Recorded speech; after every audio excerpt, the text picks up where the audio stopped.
Hi అండి. దొండకాయ fry అంటే ఎంతమందికి ఇష్టమో కామెంట్ చేయండి. ఇంకా నిన్న చెప్పాను కదా జలుబు అయిందని, అస్సలు తగ్గడం లేదు. అందుకని మళ్ళీ వెల్లుల్లి కారంతో దొండకాయ ఫ్రై అయితే చేసుకున్నాను.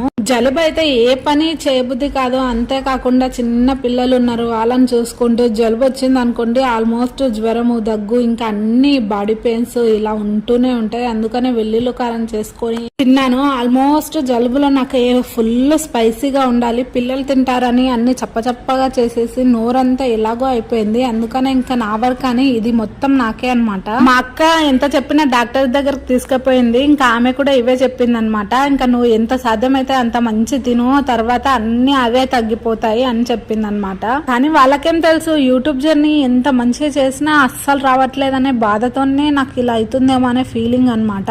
ఇంకా ఇప్పటి నుంచి నేను కూడా వదిలేస్తాను, కంటెంట్ అయితే ఇవ్వడం నా వంతు. ఇంకా తర్వాత మీ దయ అనమాట. ఉంటాను. Thank you for watching. Bye అండి.